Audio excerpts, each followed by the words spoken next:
بیوقوف بارہ سنگھا۔ ایک بارہ سنگھا ایک ندی پر پانی پی رہا تھا۔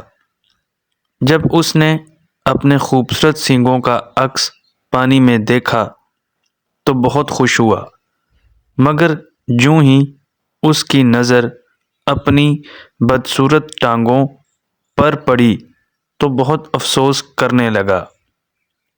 اسی اثناء میں کچھ شکاری کتے دوڑتے ہوئے اس کی طرف آئے۔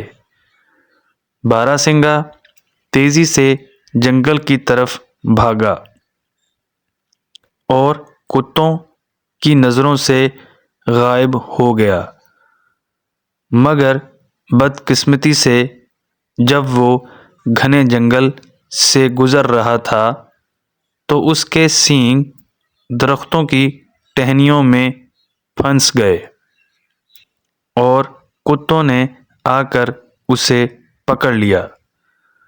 مرتے دم تک اس نے کہا، افسوس، میری بدصورت ٹانگوں نے مجھے بچا لیا اور خوبصورت سینگ میری موت کا باعث بنے۔